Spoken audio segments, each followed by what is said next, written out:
we live? We are live now. We are yes. live. What's up, Here, everybody? sorry, let me pull up the comments. Esco was editing it over there, so I have to pull it up on here now. Guys, stop. Oh, he put the ads on it.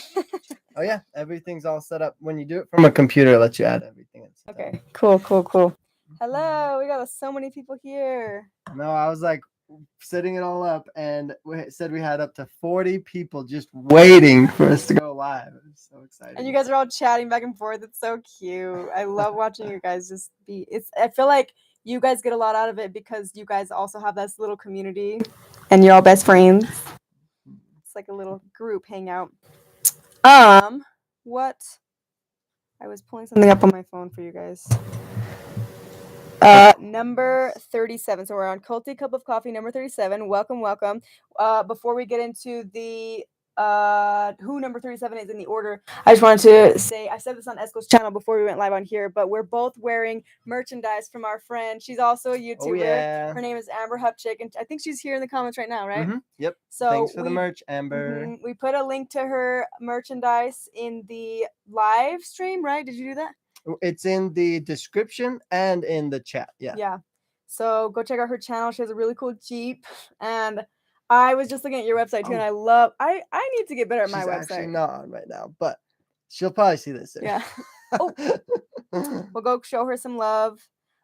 Today is the 37th Sunday that we have all hung out together. I feel like we're a family now. 37 in a row. How many weeks are in a year? We're almost to a year. Well, it's 52, I want to say. Around there. Why don't I know this? Wait, that can't be right. How many weeks? Everyone's like, you guys are idiots. Are in a year. 52. Good job. Okay, so how many more weeks is that we have to go live to be a full year? Well, just 52 minus 37. We're so close. Episode 50 is going to be the bomb, you guys. I want to do a huge giveaway. He's going to give away another one of my paintings. He's going to give away Amanda's all of her stuff. Literally. It'll be a mega giveaway. Okay, I have some notes on who number 37 was. So, number 37 was Ren Stoddard, a.k.a. Arnold Lorenzo Stoddard. That's where the Ren comes from. Ren was born September 12th, 1898, only 2 years after Utah became a state. Again, if anyone doesn't know this history, sorry, I'm just going to briefly brush you up on this. Utah was not able to become a state until they abolished polygamy. And it was because Utah was founded by all these polygamists, and it was like, there was a lot of issues with these polygamous groups, which is why they were kicked out of New York and went all the way across the plains in pioneer dresses to Utah and said, this is the place, we have this is the place monument, but it could not become a state until polygamy was abolished. So Ren was born 1898, only 2 years after Utah became a state. That rhymes. He grew up as a member of the LDS faith in both Utah and Idaho. According to his draft resignation card, Ren stood 5'7" tall. He was 156 pounds, and he had many jobs over the years, ranging from a bellboy in Pocatello, Idaho, to a mine mechanic in Utah. At the age of 23, Ren marries Mary Elizabeth Weaver on November 23rd, 1921. Over the next 9 years, they have 4 children together. And unfortunately, one of the children, let's see.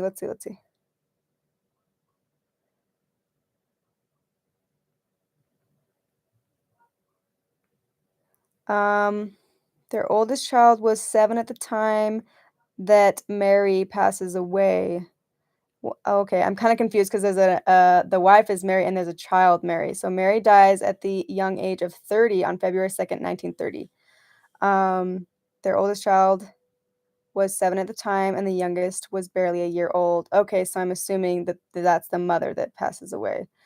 Ren spends the next 3 years a widowed single father. Sorry, I should have read through all of this before. I've been so busy today, and then we went live on his. So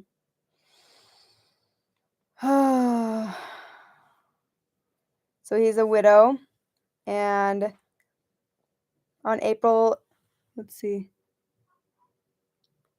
Ren remarries on April 24th of 1933 and instantly takes on the new wife instantly takes on the motherhood role to Ren's 4 children. So she also goes on to have 7 of her own children as well. Despite the Mormon manifesto against polygamy, Ren marries a Rugg in 1938, making him a polygamist. So Ren was 40, and the new wife that he marries in 1938 is 18 years old. So again, Ren's 40, takes on an 18-year-old second wife. Ren joins the order as a polygamist the following year in 1939. So as you know, when polygamy was abolished to become a state, the LDS belief was supposed to abolish it as well and stop practicing. But like we said, Ren was an LDS member, and he chose to take on a second wife, and then he joins the order as a polygamist the following year, so 1939, which is not very long after the order started. The order started in 1935. So he joins in 1939. He spends the next 47 years in the order and even marries a Whitmill later on in life. So I guess he has 3 wives. Well, a total of 4, actually. He had a total of 4 wives and approximately 17 children during his lifetime. So he died on February 6, 1986, at the age of 87. And you can see the number 37 below on his headstone. I love showing you guys these. This one's kind of a like blurry photo, but I'll point out the 37 on the headstone. Sorry. Let me put this down right here. This is where the camera is. Right? Yeah, but they might not be able to hear you. Oh, can you see right there is 37? Oh yeah, look at on the screen. That's really good. Oh, good. Looks great. Good. So he died a loyal order member, so he got to have his 37 in the gravestone. I always wondered when they started burying them in the garments. I wonder if they started burying them even way back then. But I want to show you guys a picture too of him when he was younger. And then we also have a picture of him. So these are like, can you see that? So see how this has the name and the number down below, like that? That is exactly how they had them. In the order, if you go to the Order Ensign Learning Center School and you're in the lunchroom, they have a whole wall in order of 1, 2, 3, 4, 5, and this one is probably in there, number 37, and they all look like that. And I think you can find Paul's publicly online. Mm-hmm. But does he look familiar? Oh yeah, I've definitely seen him. I think that's the exact picture that's on the wall. Yeah, it totally looks like it. But I think there's one more. Let's see. Rachel is here. What's up, Rachel? She says it's also on the wall in the church. Yeah, they have them everywhere. In the schools, in the church, in their houses. Oh yeah, everywhere. And at Vanguard too, they have a seminary building that has doesn't have the whole from what I saw, it wasn't the whole like all of the numbered men, but it had like Paul and like some of the Paul's brothers and like the seminary teachers. Which like I want to know the laws on stuff like that, because legally you can sign up for an elective. For what? Like when you're in public school, you can have seminary if it's off the campus, but it is optional. It has to be optional. Well, that's why I think with the Vanguard, they do that same thing. They don't like pray and stuff in the classes because they're not supposed to, I think, right? Yeah, but they have seminary and it's not optional though. Well, there's only order kids that go to the school though. There's 3 that, well, last I heard there was 3 outsiders, and those ones don't go to the seminary classes, but the rest of the school does. Okay. Huh. Uh-huh. Well, maybe they just get away with saying it's optional, but still all the kids, obviously, all the order kids go to them. Kyle Grant was asking, what's their name of the person again? The last name? Because he's saying he thinks that it should be Rugg. He married a Rugg. He did marry a Rugg. But on his picture right here, if you want to see the picture, it's Arnold Lorenzo Stoddard. That's what's on the picture. That's the picture that they have hanging in the order. And on his gravestone, well, actually on his gravestone, it just says Arnold L. So, but he did marry a rug. So he His married. gravestone doesn't even have his full name? Yeah, I don't know why.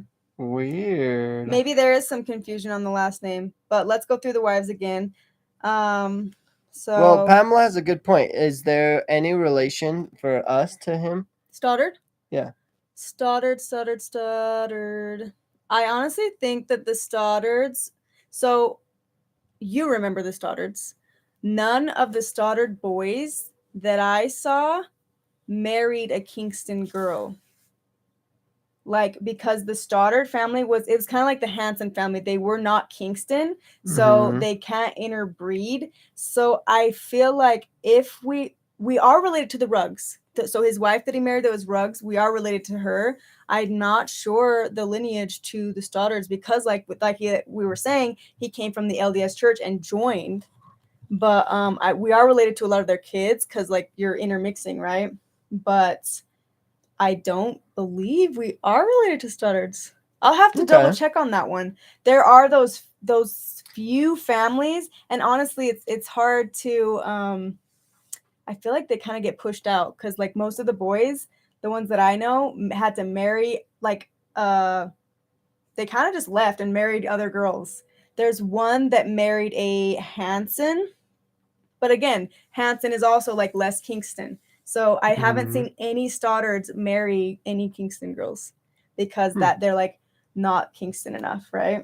Is he buried in the Bountiful Cemetery, or do you know? I would assume so, but the fact that he died 1986, yeah, I think they were starting to do the Bountiful Cemetery by then. How come he doesn't have his number on the gravestone? Right there. Remember? Where? That's the 37 right there. Oh, on the edge. Oh, in the middle. Oh, it's like a little faded. It's really small. Interesting. Okay. But wow. Yeah. Very interesting to hear his history because it's interesting to hear someone convert to the order. And like I wonder what it was that enticed him, probably mostly the polygamy Someone's aspect. Making a joke that he married a rug and I can't get a date. Like what? Okay. What? Is that a compliment? I don't know. I know this may be a touchy subject, but did the ranch place that some order members worked at ever get closed down, or is it still up and running? Are you talking about the Washakie Ranch? The Washakie is still over there, and they're still. So what I'm hearing is the kids that are like bad order kids or like rebellious order kids are getting sent to the Washakie Ranch. Is that what you've been hearing too, Eskel? No? Washki and what's the other one? Like Hiawatha or something like that? Hiawatha, yeah, but that's Hiawatha a Ranch? different one. And then there's also the Woods Cross Farm, and that one is very much still. I mean, it got on the news for one of the like most. What was the wording? Like it was the most horrific. Because animals were being like you could see them standing in manure up to their like halfway up the cows, and like it was just terrible conditions that the animals were in. But it's like it's because it's the order. What do you expect? The humans aren't even treated good, so the animals aren't going to be treated good. But that's not funny. I'm just making a good point. So I'm trying to share this link to someone so they can join in on this really quickly. Someone saying the gravestone that just says Arnold L is a close-up of his whole gravestone that he shares with someone else, probably his first or second wife. I think it's his second. I think it's the first because he was a widow, so they probably buried him by his first wife. You think? Maybe, yeah. Someone just said that they think it's the second wife, but that's super creepy that they put all those numbered men on the wall at the school. Yeah, at the elementary school. People are still laughing at it. Meg says, "Ha! He married a rug." They can't get over it. Oh, Pumpkin Patch says that seminary is optional at Vanguard. Most of the parents want them to go, but some kids don't go to seminary. I was told by people who went to Vanguard and graduated Vanguard that it wasn't an option to not go. Well, I don't think their parents give them an option, but probably legally the school has to say it's optional. But the parents just say, no, my kid's going, right? That's what I would imagine. Because Pumpkin Patch, I would like to know any kids that don't go, that are in the order, that don't get in trouble for not going. His one wife was, yeah. See, like, I always get weird about saying everybody's names just because but yeah, you're right, Rochelle. Are you in live chat or chat? Oh, sorry. Yeah, I am in top chat. Now I am in live chat. Sorry, it was his second wife who he's buried with. Oh, it is his second wife. Okay. He had a total of 3 wives. Are you sure? Let's look at this. Because he had the one that passed away. Let me see. Let me go back to Pumpkin my Pan notes. says if they don't go, they need permission from their parents. So it sounds like a requirement then, unless you get special privileges. But do the men name the children or can the mothers? I'm sure that one's kind of up in the air, right? There's got to be some moms that name the kids. Like for me, for example, my parents got in a fight because my mom wanted to name me Eskel after her grandpa. But then our dad wanted to name me Derek. And of course, nobody likes Derek. But so on my birth certificate, then my dad got to choose and ended up being Derek Eskel Grant. And then, but my mom was the one that raised me. And so she just always called me by my middle name, Eskel. And so. Okay, I think all of his wives are dead. So I'm just going to name off his wives so that we can set the record straight. So Ren Stoddard, first wife that he marries, her name is Mary Elizabeth Weaver, and they get married November 23rd, 1921. So there you go. There's number 1 wife. Okay, she passes away. And then he marries a woman with I'm pretty sure this person has passed away. So he marries a woman named Clover Coletta Erickson on April 24th, 1933. So there's number 2, right? She takes on the mother role, and they go on to have 7 children of their own as well. Then Ren marries his 3rd wife, who's the Rug, in 1938, making him a polygamist. But so this one dies, right? So that makes him a polygamist with those 2 wives. So she was the one that was 18 and he was 40 when they got married. And then he joins the order as a polygamist the following year, 1939. He spends the next 47 years in the order and even marries a woman named Lucy Whitmill. So there's 3.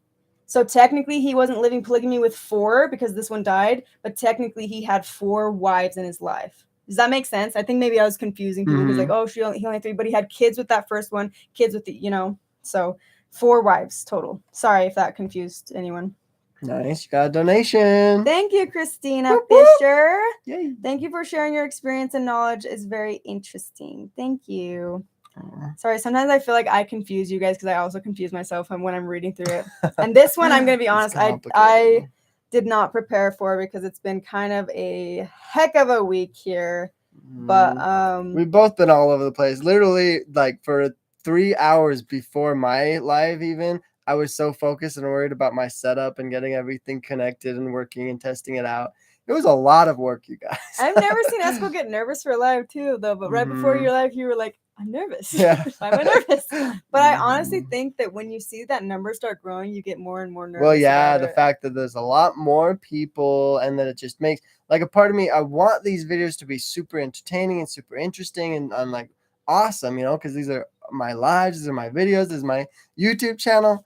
And so I put a lot of pressure on myself. Yeah. And I mean, I definitely feel that. And there's times where I'm like, I feel like I'm not putting enough effort into it, or I feel like I put so much effort into one. Why didn't it seem like people enjoyed it as much? It's so easy to be hard on yourself. That's what blows my mind. My skydiving video, my challenge videos, the ones that I'm like putting all this work and effort in, they don't get nearly as many views as just doing these lives. But you got to keep doing those ones that are fun for you because it makes it a lot more enjoyable. Yeah, what we were saying in his live just before going live on here was my favorite videos doing those haunted ones for October, my makeup and telling creepy stories from my cult.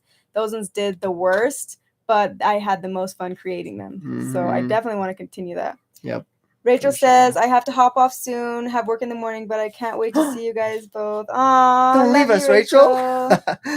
Amanda, I just wanted to say to let you know that talking about your story has helped me process my own trauma. Thanks for being so vulnerable even when it's hard. Oh, thank you, Haley. Those are the best comments to get because It is hard sharing your story, but it's also so rewarding knowing that other people are getting a lot out of it and that other people are relating to it. Because I remember, I said this so many times, but I remember feeling like so alone when I was in the order and I was having all these thoughts like, why does it feel like there's something wrong with me and I'm the crazy one because I don't want to do this? I don't feel like it's normal. I don't feel like it's right. I feel depressed thinking about this life that they have for me. And then when I come out and start talking about it, I realize there's so many people that had those same emotions and thought processes, but they were too afraid to say it or they didn't know how to process it. So I feel like the more you share your story, the more you talk about it, then the more you're going to be able to process it and hopefully heal and grow from it and accept it. I think if you don't share, there's been moments in my life where I just don't want to talk about the trauma. So then it festers and it sits there and I just pretend I'm closing my eyes on it, but it doesn't get better. So what you have to do is you kind of have to focus on it and process it so that it doesn't, it's not affecting you in that way to where you're constantly doing this, you know? And it's easier just to tackle it and get it over with than just keep on trying to ignore it and just not actually dealing with it. Because it can affect you in so many ways. But Eskel, your father couldn't be bothered to put his name on your birth certificate, but he overruled your mom's choice of the name. Yeah. Yep. You know what? Yeah, Kyle Grant is my dad on my birth certificate, and he didn't even get to name me. That was rude. Don't be nervous. The mods got you guys. I love you, Denise. Ren's first wife is buried in Idaho. What's been taken off, though? I wonder. I'm always curious. I just want to know. Like, I wish it could only show me and nobody else what they're saying. Interesting. Okay, so Ren's first wife is married in Idaho, so that means that he was buried with his second wife. I wonder why they buried her in Idaho and not Utah. Maybe that's because that's where they were at the time. Wow. Eskel and Amanda, all you have to do is show up and be yourselves. We love you. Aw, I love you, Pamela. Whew, that takes a lot of stress off. Like, are you sure? No, I don't. I have to change myself. I love the creepy stories. Yay! I honestly want to keep doing them. And I was saying in Eskel's channel, but I really want to cover that story of the horsemen in the FLDS. And if any of you guys come like and know more interesting stories about these cults that you would like us to, because we know the people to talk to. We can talk to people from FLDS. We can talk to people from AUB. I really want to cover more about, since we have Leah, and Leah was in the AUB, and she knows about how the LeBarons, you know, believed in the blood atonement, and ultimately Leah's leader died because the LeBaron leader convinced his wives to go in and kill their leader for the Lord. So those would be interesting stories to talk about during Halloween time, and they're true stories, and it's a good way to get that information out there because I don't know a lot of people that know these stories. Interesting. Those are my favorite videos of yours, Amanda. Yay! I'm so happy about that. Nice. I spent so much time and energy and research on the K's Cross one, and I feel like it just did not do well. But I'm still so glad that I did it because I even will go back to it and be like, wow, like I learned about my own cult when I did the research on that K's Cross because I always wondered why they built that cross in the middle of Kaysville, and now it's like haunted, and they even have a haunted. Do they still do the haunted house in the order in Kaysville? Haunted K's Cross. Yeah, that's an order haunted house. Maybe. I know they did it for at least 3 years. Because even people, outsiders who live in Kaysville, talk about it being haunted, and they talk about these creepy stories about that cross that was randomly blown up, and they don't know the history of it. But I did a whole episode on it because it was so fascinating to me, and I learned so much about it. And it was actually, it ended up being that our cult was intermingling with another cult. Did you know this? That's why it even got complicated what the K actually represented. Yeah, and all that. Did the K represent Kingston, or did it represent Krishnaventa? This guy that literally believed he was like the next Christ, who ends up dying because his own followers are upset that he's sleeping with their wives. So then they literally, this is what, I'm getting so, if you guys want to hear all this, go to that video. It's very interesting. I think it's called Creepy Stories from My Cult, K's Cross. Magic Life John, our cousin John, is on here, and he said, I've been really busy, so I missed some of these lives, but I always try to watch them. Love you guys. Thanks, John. Thank you. I'm been talking with him, and I'm going to be interviewing him on my channel. Really? Not for a while. We're scheduling it a few months out, but I will be able to have him on my channel and like share his story and stuff. Do you plan on? Okay, yeah, sharing his story. He's really busy with work right now, so it is going to be far out. But He's super supportive though. He's just a really nice guy, so I'm excited to have him on. Okay, Lisa, have a good night. It was good to hear from you. I'm so glad you guys are saying you like the spooky makeup ones. I'm so excited. Okay, if you guys have any ideas, let me know too. I've been catching up on these videos. Hi, everyone. Hi, Casey. We love Casey. Room 13 story creeped me out. Trust me, I am captivated by your creepy story series. Aww. Oh, you mean the Room 10 one? Yeah, that one is the reason why. You know, Room 10's gone now. What? After the fire, they re-renovated the whole thing. Room 10, I'm telling you, everyone in my grade believed that Room 10 was like, something was haunted about it. Yeah, there was all creepy. these stories about it. But I've been trying to find that song in your TikTok where you're in the car with Amanda 2.0. It's been in my head for the past couple days. The one when they're screaming and yelling? If you would like, I can ask Amanda right now and she can tell me for you. How about that? Say what? Is she on the live right now? Amanda, someone is asking, what is that song in my TikTok? The one that goes, F you, bitch. Ooh, Joe also says, make sure to like the video, everyone. Aww. Oh, Pumpkin Patch says they do still do the haunted house at Kay's Cross. So that's still going on. So if you want to be spooked by some spooky order people, go check that out. You can also spook them because you're an outsider. Just say a cuss and it will scare the poop out of them. Just kidding. That probably would, though. My dad used to smoke weed at Kay's Cross. Oh, that's funny.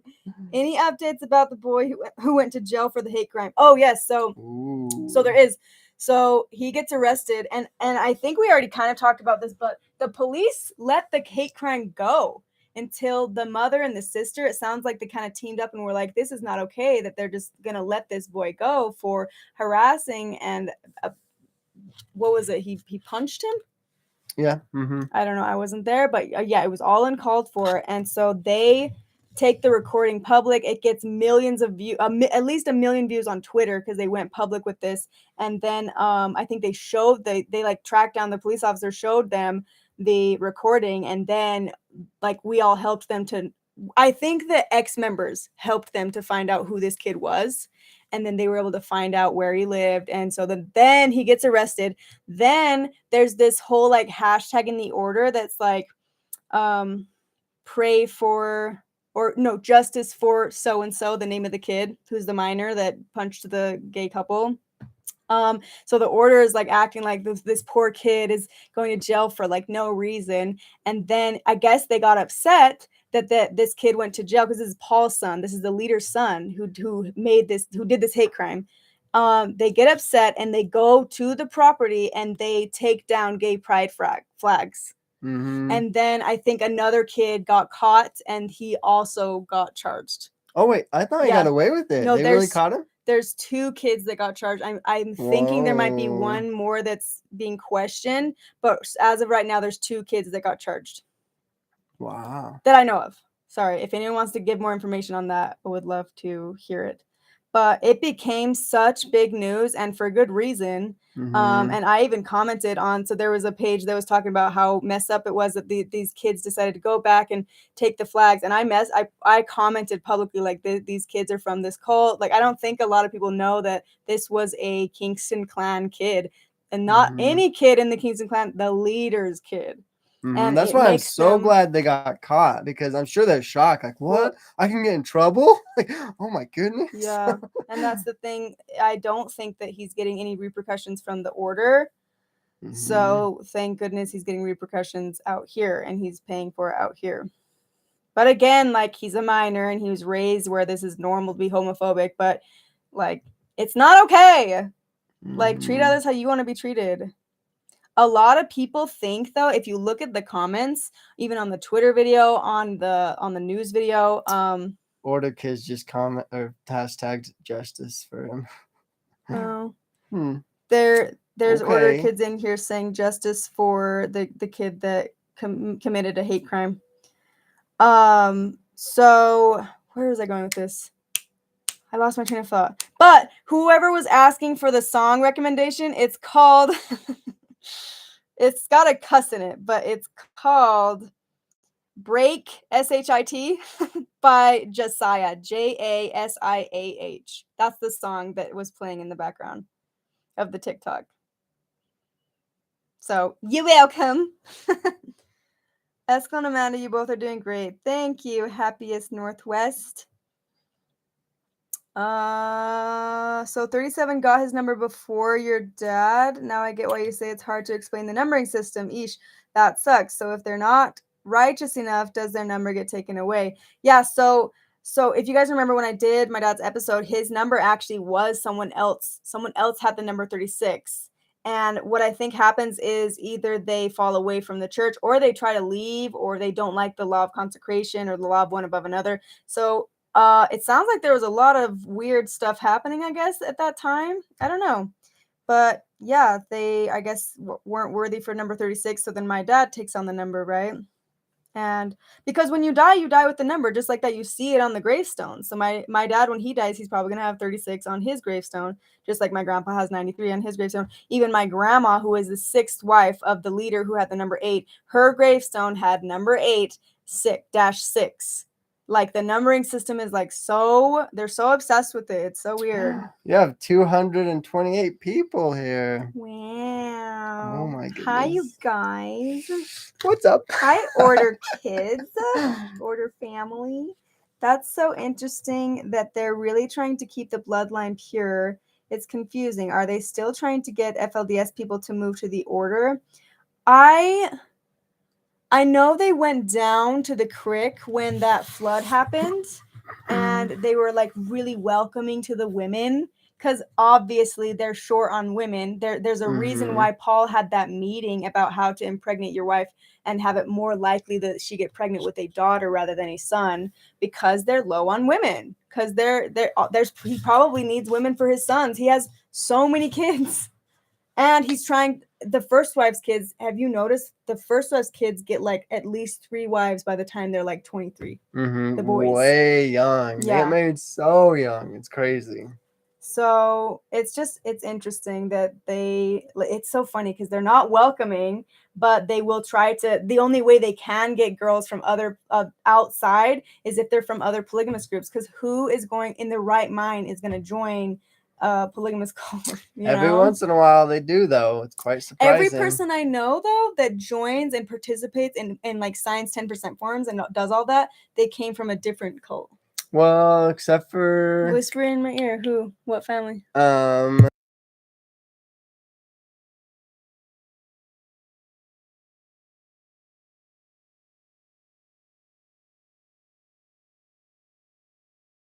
but she goes to her own church, and also.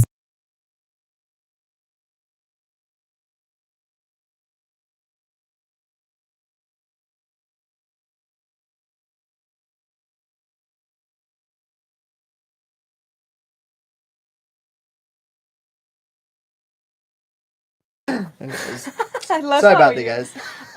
Because the ones that I know of, they like are okay with the husband being a part of that, but they go to their own church or they just like don't sign 10% forms. Even there was a girl from the AUB who married in the Kingston group that was like, I'm still an AUB member. I will not join this. But they would come to the churches sometimes and like support them, but they would not sign. They would not sign forms, and they would not open up an order bank account, even though his family was really pressuring her to open a bank account and start consecrating. And she was like, "No, this is weird. I don't agree with it, and I still believe in my prophet over here." So interesting. I would like to know more about that story then. Because maybe she also is like, I'm not living polygamy, and maybe he agreed, like, okay, I won't live polygamy.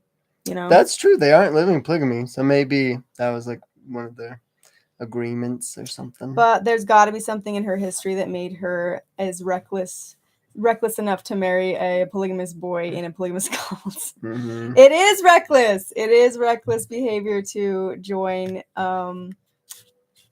and just hope for the best that he's not going to live polygamy, even though his dad's living it and everyone around him is encouraging it. It would be really hard to put a bunch of trust into someone when they're from something like that, Well, and not even just the polygamy aspect. There's a lot of racism. There's a lot of homophobia. There's a lot, Oh, yeah, and to be raised and not used to all of that, like, That would be really That's weird why to I'm jump thinking into she all has that. a some type of history where it doesn't seem that abnormal, you know?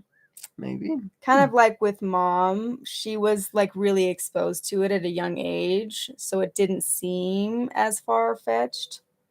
I just missed it. Can any of you guys tell me what he's getting charged with? One of them I think is getting charged with destruction of property, and then is he getting charged with dang it. I think I can pull it up in here. Can you pull up a minor's record? No, but on the Twitter post it said, if you have the Twitter post, it said something about being charged with a hate Aggravated crime. assault? Was it aggravated assault? I can't remember, but I I do remember it can look said it into on that, and the post on Twitter. maybe we can talk about it on the next Culty Cup of Coffee if I can research it and find it. And then I can also see if there's more kids being charged. It's crazy to me that people who claim to be Christian can be so hateful. I know. I don't know why I'm so shocked still, because it happens left and right. Did you guys ever get the Kingston informant girl out? I haven't found those episodes yet. So the Insider on escaping polygamy, it was actually a compilation of multiple people giving information, but there was one girl that was trying to leave, but and you'll see, I think it was the Washakie episode where they go out to Washakie and you see the farm and she's there and she doesn't go. She is still, I believe she is still in, but there was also multiple people giving information, and I believe some of those people giving information did leave. But yeah. Someone told me that the main one that was wanting to leave and giving information is married and has kids. But yeah. It's kind of a sad Just story. call me Jess Z. I know what they're talking about. There's this famous person on like the Tonight Show or something where he was like, I am 100% Irish. He did the DNA test and everything, 100% Irish. And he's like, so that means I'm an inbred. Oh, no. Mhm. He was 100% Irish. Wow, that's funny. That's true. If you're purebred, then you have incest in your lineage.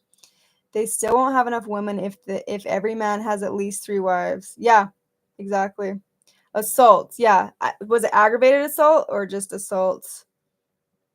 Indoctrination at an early age is important for cults. Minors' brains are more easily manipulated. Exactly. Which is why the child brides is such a heavily pushed thing, because once you can get them married and pregnant and stuck, then when their brains developed and they want to leave, they can't. They can. I don't want to say they can't for any order women watching, which I know a lot of order women with kids that are stuck. They feel stuck, right? It feels like it's a never-ending cycle and you're stuck because you're now so ingrained into this and you're so deeply it's kind of like you dug a hole that you're in. You're not stuck. There is a way out, but it just seems like it would have been so much easier if I would have just left when I was younger. But that's the thing, is they had that hold on you and they got you married and pregnant really young because they knew that this was going to happen. But you are not stuck. You can definitely leave. There's so much help out here. There's a lot of resources. You just got to take those steps.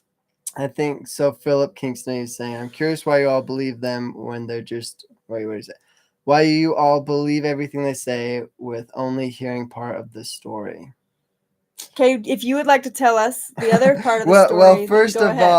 all, a lot of the times we have articles where you can actually see the charges and do your own research. Mhm. And we say all the time, everyone should find out for themselves. Yeah. Like, don't just take And our word for it. I did have one of David's kids were acting like, well, how do you guys know that my dad went to prison for raping his niece? I don't believe, like, a lot of them don't believe that happened, and they think we're lying about it. Go look up the records. He pled guilty to rape. Mm-hmm. And he spent 4 years in jail for it. Yeah, he got out early. He should have spent 10 years there, but go look it up. If you don't believe me and you just want to be like this, you know who else does that? FLDS members. They don't believe that Warren Jeffs went to prison for raping a 12-year-old. They believe that he's still an innocent, blah, blah, blah, blah, even though there's records of it. Why do you, if you're going to say, because here's the thing, their argument is, how do we know that this happened? It was manipulated, blah, blah. That's what they say in the FLDS. Yet we believe that Warren Jeff should have went to prison, right? Because he's not our cult leader. But if our cult leader gets in trouble, or the leadership, or David, then we're not supposed to believe it, and Amanda and Esker are lying about it. Research it. I'm not saying take my word for it. You go do the research right now. And if you don't like what we say, you don't have to come on my channel. And ask about it. Just ask around. If you're in the order, you're around all the people that have gone through the experiences. Go and talk to them. And I know a lot of them won't talk about it, and a lot of them keep it really hush hush. But I feel like that a lot of the times should give you an idea of what's really going on. Yeah. Why Especially the is it fact that being they don't want hidden? to talk about it. Yeah. But yeah, we're not saying to trust us by any means. If you want to do your research, go do it. Go do it.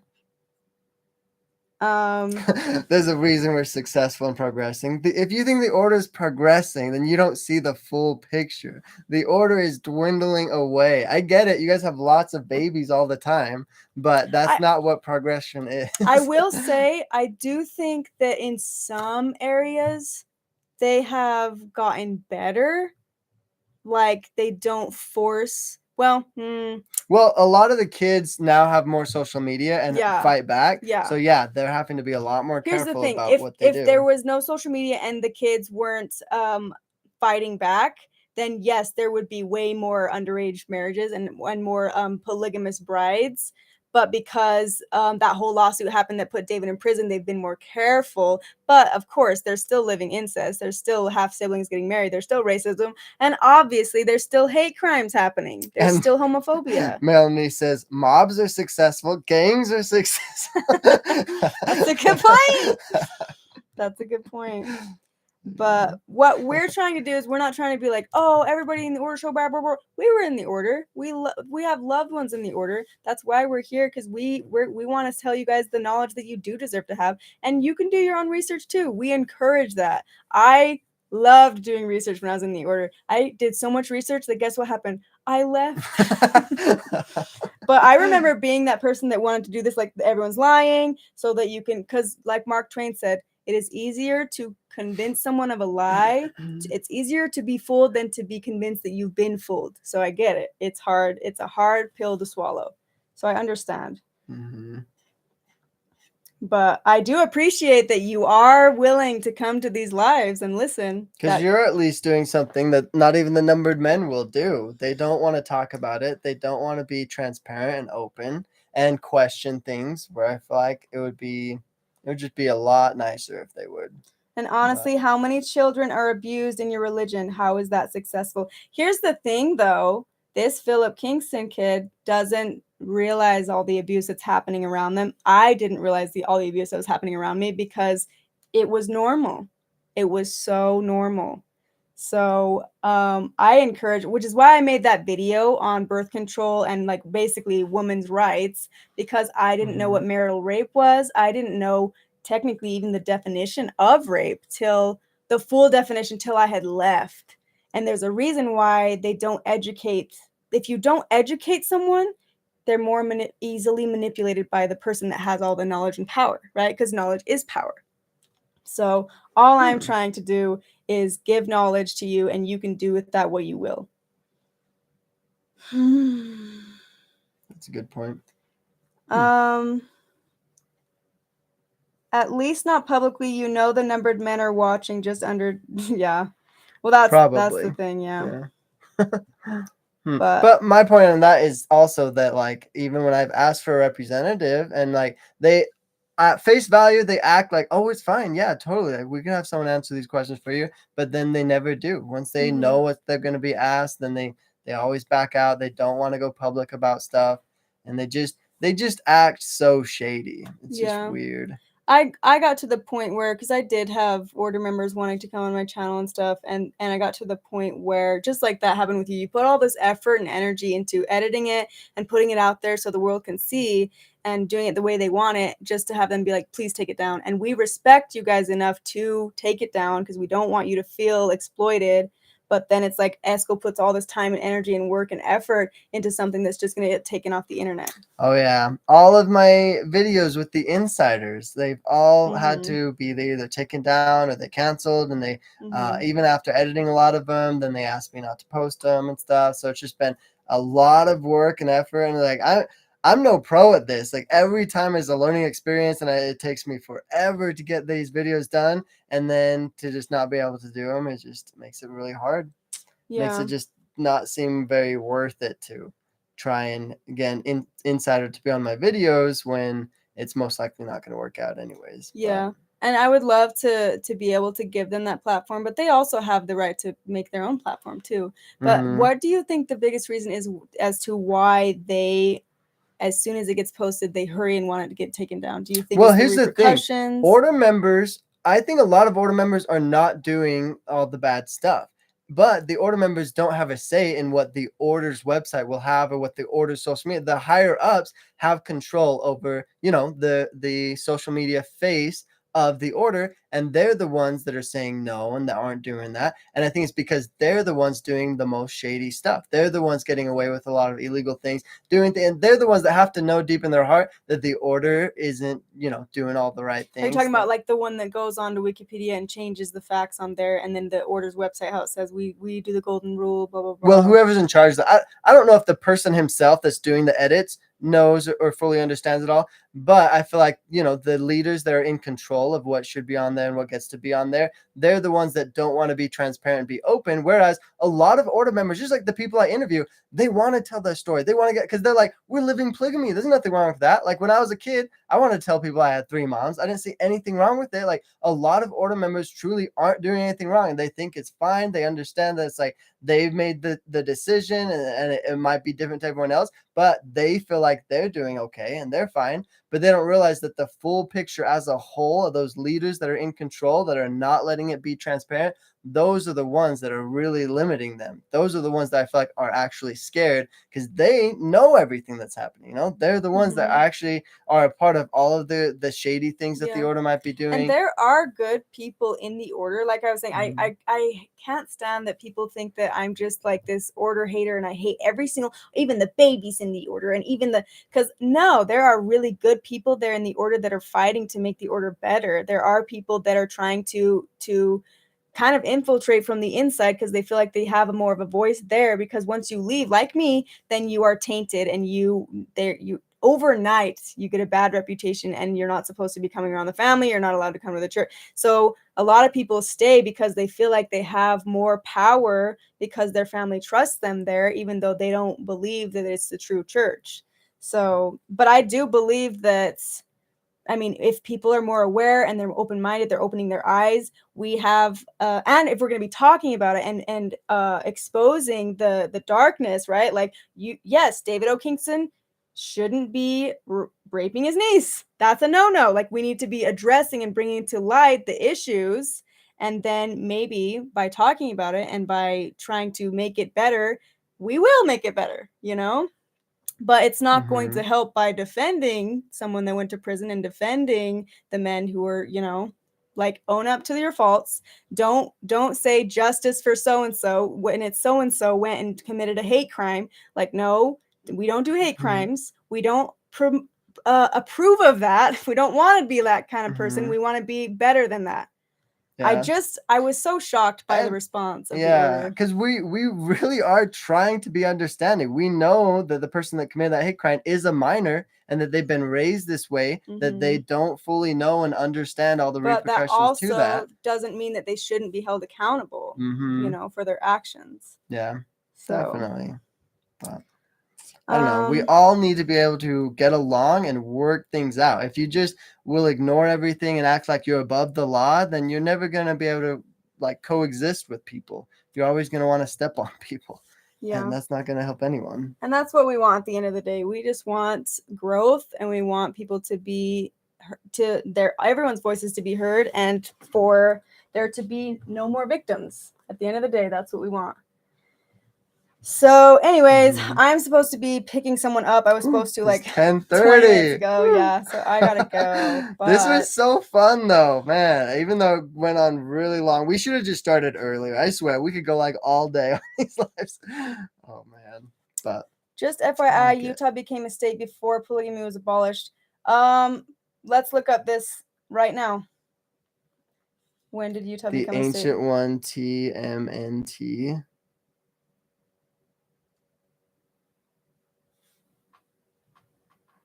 Utah became a state January 4th, 1896.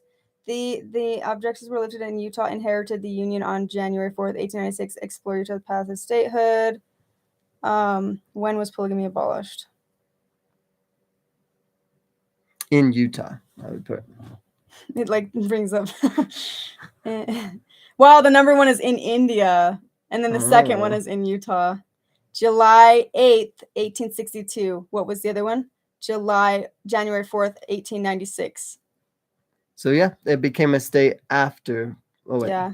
Wait. So Utah became a state 1896. 96. And then 1862 is when. So you're wrong. Look it up. 1862 is when polygamy was outlawed, and it became a state in the 1890 something. Okay. So years after, actually. Who said that? It's probably an order person. But yeah, just look it up. Mm-hmm. If you don't trust me, look it up. And I'm happy if you want to call me out and we can research it together.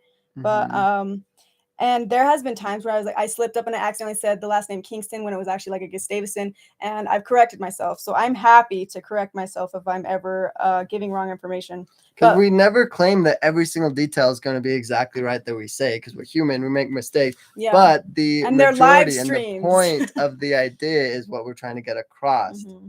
So, like, there's been times where I say a month and I totally meant like a day of the week. You would do that, like, oh yeah, last week January, when you meant to say last week on Tuesday. Mm-hmm. Like, I do that all the time, and order people just love it. They're like, you said that. It's like, my goodness. But like, that's why live streams can be hard, because when I edit a video, I can edit those pieces out and be like, oh, I meant to say this. But when it's live, like, it's very nerve-wracking. But these lives are still fun, because I feel like it's nice to be a little more interactive, be able to answer your guys' comments. I get to feel like you guys are here, you know? We'd all squeeze in on my little couch here. Yeah. Yeah, and no hate, Philip. No hate, Philip. We appreciate you, and we understand more than you think what's it's like being in the order. And you are family, so we don't hate you, and we hope the best for you. Lauren, thanks for the donation. Good night, Amanda and Eskel. Amanda, have a coffee on me tomorrow. She's probably going to be having coffee tonight, you guys. Yeah, she ain't going to sleep. Yeah, no sleep for the wicked. Okay, well, thank you guys so much for joining, and I'm going to be coming out with some more videos this week. You'll be seeing me on Leah's podcast, and hopefully you'll be seeing some of Michelle soon. You guys love Michelle. But I will see you guys on the next Culty Cup of Coffee on Sunday. Bye. Bye.